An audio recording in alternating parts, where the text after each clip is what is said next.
Now that we have our serger threaded for basic overlocking, we need to know how to adjust the stitch tensions and the stitch length for a nice looking overlock stitch. Refer to your stitch formation chart as needed.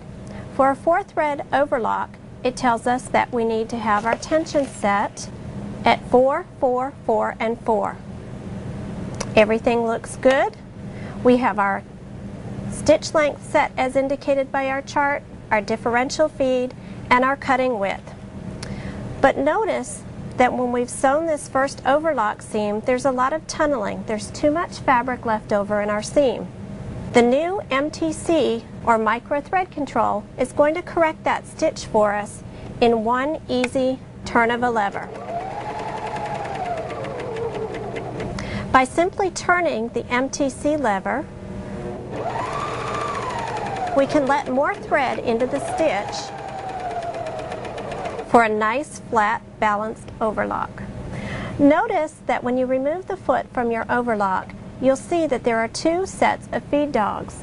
This varies from your traditional sewing machine and provides you the additional advantage of being able to move your fabric through the serger a little more quickly, as in the case of knits where you need to keep them very flat, or to add a little bit of tautness when you're working with very soft fabrics like your silks.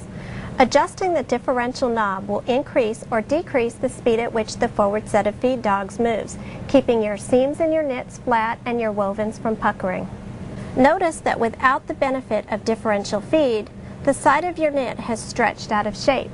This is fine if we're after a creative lettuced edge effect, but it's not so wonderful if we're looking for a nice finished seam on the inside of our garment.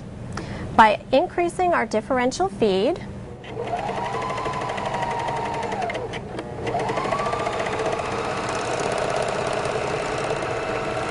our seam will now lay nice and flat. Your basic 4-thread overlock is not just a practical stitch, but by using decorative thread in both your upper and your lower loopers, it becomes something that's decorative as well as functional. Moving from a 4-thread balanced overlock to a 3-thread balanced overlock is as simple as removing one needle. You can remove either the right or the left needle according to the width that you prefer for your finished stitch. We're going to remove our left needle for a balanced 3-thread overlock. If you open the front cover, you'll find that all of the tools are right here at your fingertips. The cleaning brush has a small hole in the end, which is very helpful when you're inserting or removing needles from your overlock. We'll clip the left thread, raise the presser foot to release the tensions, and pull that thread through. Lower the presser foot, slide the hole in the brush up the left-hand needle, and then use your small screwdriver to loosen the screw and remove your left-hand needle. For a narrow 3-thread overlock, we're going to retract the stitch tongue. The presser foot has been removed so that you can see the retraction of the tongue.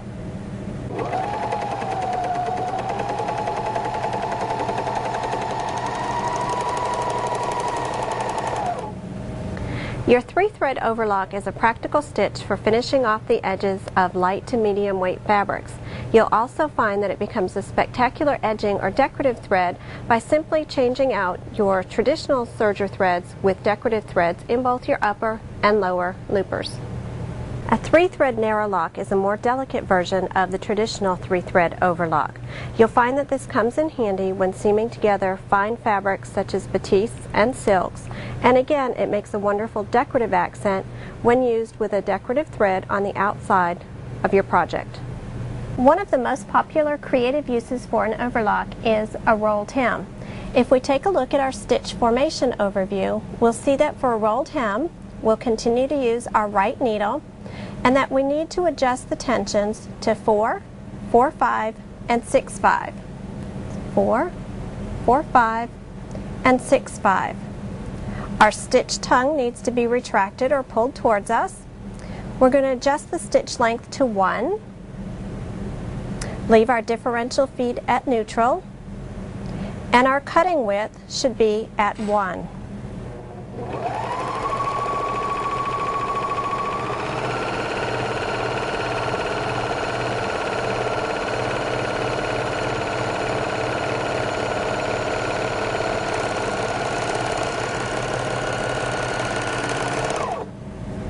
A 3-thread rolled hem is perfect for finishing off the edges of many different types of fabrics.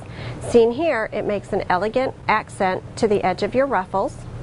It can be used on its own to form a braid, perfect for doll hair or couching on your other embellishment projects, or as used here in a contrasting thread to replicate the look of a piping. For a number of specialty techniques, both your 1150 or your 1300 MDC sergers are equipped with a 2-thread converter. The converter sits over the top of the upper looper and reroutes the lower looper thread for a number of specialty stitches. To attach the upper looper converter, place it over the metal post, lock the flap over the metal pin, and press the wire into the eye of the upper looper. We've adjusted our tensions for a 2-thread flat lock as indicated by our owner's manual. A 2-thread flat lock is going to open more completely than the traditional 3-thread flat lock.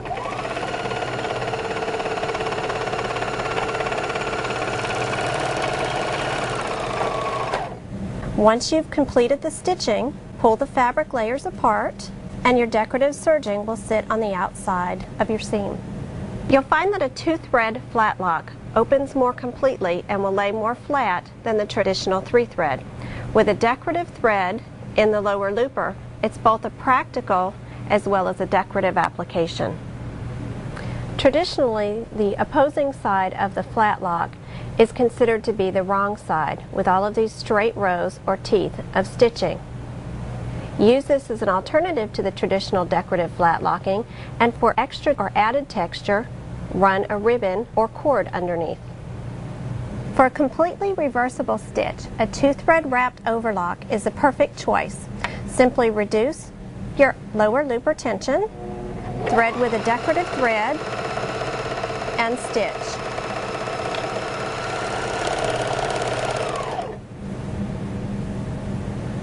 A 2-thread wrapped edge is the perfect finishing for a project that needs to be completely reversible. Bring your stitch length closer together for a tighter fill, or leave a little space and allow the project's fabric to peek through for even more texture and dimension.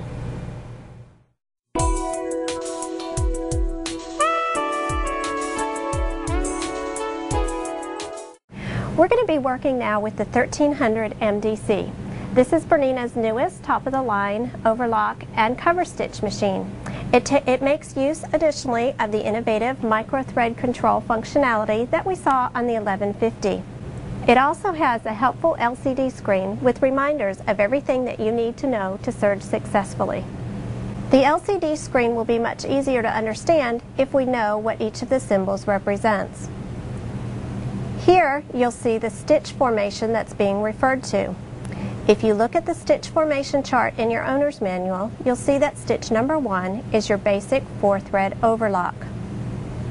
Here is an indication of the needles that are to be used with that stitch sequence, the right and the left, and then the tension settings for your various loopers and needle threads.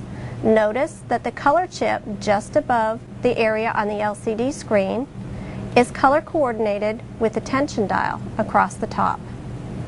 Across the bottom of the LCD, you'll see a reminder to have the cutting blade down for overlock, a recommendation for the cutting width, an instruction to engage the stitch tongue, a suggested stitch length, and a suggested differential feed setting.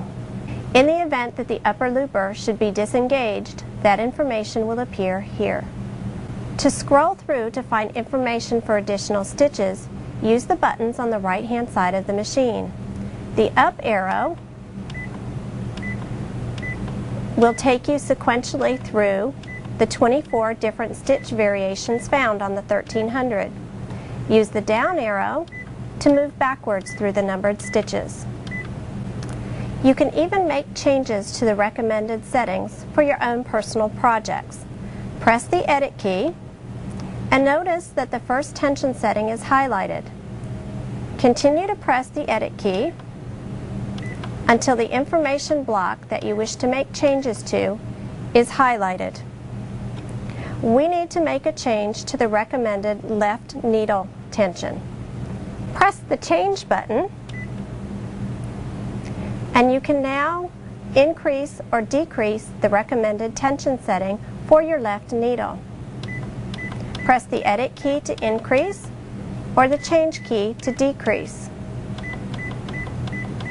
When you've made the appropriate change, press set. Notice that your new settings are now reflected on the LCD screen. To return all user settings back to factory default, press and hold the edit key, and then press the change key. All of your settings will be returned to default. In addition to all of the stitch variations and functionalities on the 1150 series, your 1300 MDC also has cover and chain stitch options. We're going to walk through the conversion from overlock to chain stitch so that you can see how simple and easy it is. To prepare to convert our serger from basic overlocking to chain and cover stitch variations, the first thing that we need to do is to turn the hand wheel until the purple marking is indicated in the window. Retract the knife by pressing the knife in and rotating it back out of the way. For additional lift on the